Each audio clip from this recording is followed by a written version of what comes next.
India is a rising world power. But it has to navigate a complex geopolitical situation. India has two rivals at its borders. Pakistan on one side, China on the other. India also has to balance its alliances, the historical friendship with Russia and the budding ties with the West.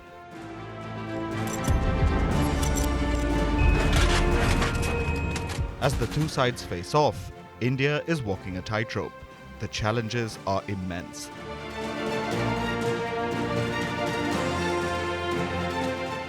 What are the pathways for leveraging India's defense strengths, mitigating its weaknesses, capitalizing on emerging opportunities, and confronting the evolving threats?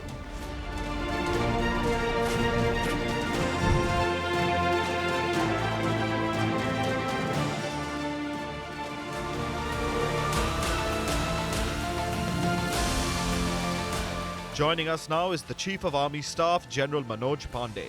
Conferred with the Param Vishisht Seva Medal, Ati Vishisht Seva Medal and the Vishisht Seva Medal for his illustrious service to the nation, we are delighted to welcome the Chief of Army Staff of India, General Manoj Pande. He has had a distinguished military career spanning over 4 decades. He has been at the helm of operations and missions to secure India's borders, including those along the line of control, the line of actual control, and the northeast. Please welcome General Manoj Pande. Moderating this session is Palki Sharma, the Managing Editor of Firspost.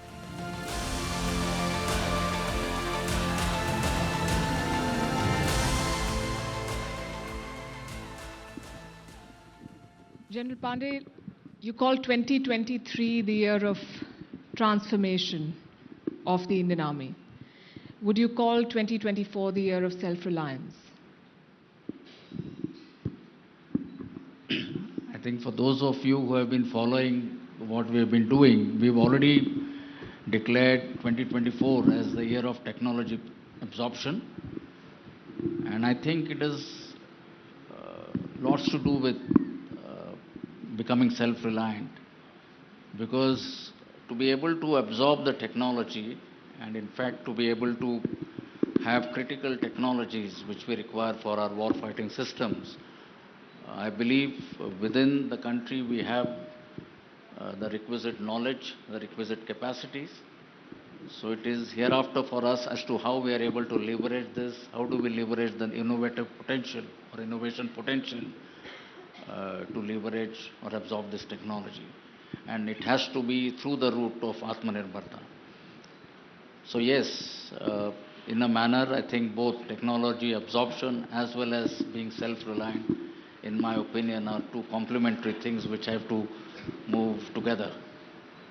The Minister in his speech spoke about short-term pains for long-term gains. And I understand that self-reliance is a long-term goal that we are pursuing and will translate into gains. But what sort of short-term challenges does it pose for the forces? Well, if I were to attempt to amplify on this, when we look at Aatmanirbharta or becoming self-reliant, we have to understand that it is a process. It is not going to happen, if I may, overnight or in a very short time. It is very important for us to have the right ecosystem in place, of which I spoke during in my talk. And whosoever are the stakeholders, I think each one of us have to play our part well, which I again tried explaining how that is happening. While this is happening, you asked about the challenges. We have to make sure that there are no capability voids or there are no capability gaps, because our challenges in terms of security situations will continue in the foreseeable future. So that is something which we have to be very careful about.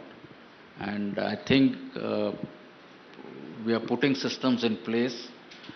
You would have heard of the emergency procurement provision that the government had accorded to the services. That was precisely to meet this requirement, to be able to meet immediate operational needs along our borders. So that has been one of the provisions that has been given to us. So this is one of the challenges we need to address and overcome. We have two wars going on, one in Ukraine and one in West Asia, and multiple conflicts in other parts of the world. I'm quoting from what you've said before. Only those countries that are self-reliant with secure supply chains will be able to withstand future security challenges. How have these recent conflicts shaped your understanding of India's military needs? I think there are very profound lessons to learn from the ongoing conflicts, and I have been saying this at all levels, be it the tactical, operational, or at the strategic level.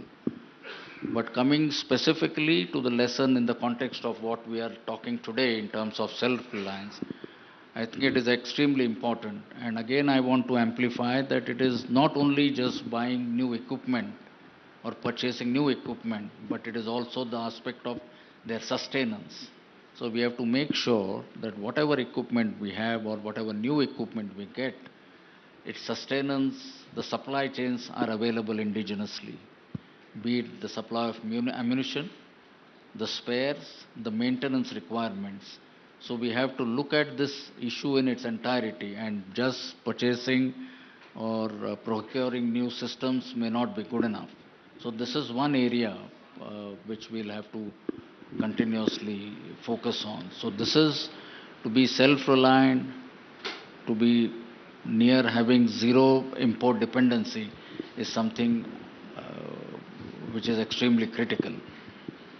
Did this push for self-reliance and technological upgrade get a new sense of urgency post-Galwan, and what is your assessment of the situation on that front? Oh, sorry, can you just repeat that question? Yes. Did this push for self-reliance and technological upgrade get a new sense of urgency post the events in Galwan? And what is your assessment of that situation? Well, I would not single out that this has been consequent to what happened in the middle of 2020. I think this push for self-reliance has been a consequence of a number of events that have taken place in the, let us say, last 5 to 6 years, which includes the lessons that we learned out of pandemic, where again it came adequately to the fore that we need to be self-reliant in meeting our own requirement. So not necessarily after Galwan, but yes, because of what is happening around us, I mean the world over, the ongoing conflicts, the pandemic, including our aspirations of our people, the rising status of the country in the world, community. So I think all these together, when you look at, I feel has made becoming self-reliant on Aatmanirbharta a necessary or an imperative and an inescapable thing for us to do. Absolutely. And technology is emerging as both an enabler and a disruptor. There is now talk of AI in warfare, and there's also talk of AI sovereignty, how you need to develop your own systems to be. So what sort of self-reliance are we looking in that space, in the technology space, and how is the Indian security apparatus geared to deal with that disruption? First is for us to accept, identify, recognize the potential of niche or disruptive technologies, exactly the way you mentioned. Because I believe these days the conventional combat ratios, which we used to talk of earlier, have become less relevant. We have to correctly recognize the potential these niche disruptive technologies provide. Now, what is it that we are doing? A number of things, and I mentioned some of them in my initial remarks, wherein in collaboration with the academia, some premier technological institutes in the country, we have set up our AI and 5G and quantum computing labs, which are doing well. We've made a 5G and a AI roadmap as to how you integrate 5G with military Internet of Things. These are some of the steps which were taken. We have identified some key niche technologies, and through the routes of innovation, through the route of interacting with the academia and the startups, these are the areas we want to utilize to be able to leverage and tap their correct potential. All these technologies are available commercially. Now, how is it that these commercially available technologies you are able to tap for military use is the key. And that is what our attempt has been in the recent past. The push for indigenization is also overlapping with India's push to integrate the three wings of the armed forces. Um, how do you plan to sort of complement this push for jointness among the three forces? So I think there's no debate in terms of why we need to become more joint, why we need to become more integrated, essentially to leverage better our capabilities, our potential, and aggregate the capabilities of the three services. We have identified different areas where work is already happening, more needs to be done, which we are currently working on. Now, how will it help indigenization is the question. In terms of quantities, because we have common platforms, some of them between the three services, if you have standardization, if you have common performance parameters, qualitative requirements, it will be that much easier for the industry to address or meet these requirements, to undertake any upgradations that may be required.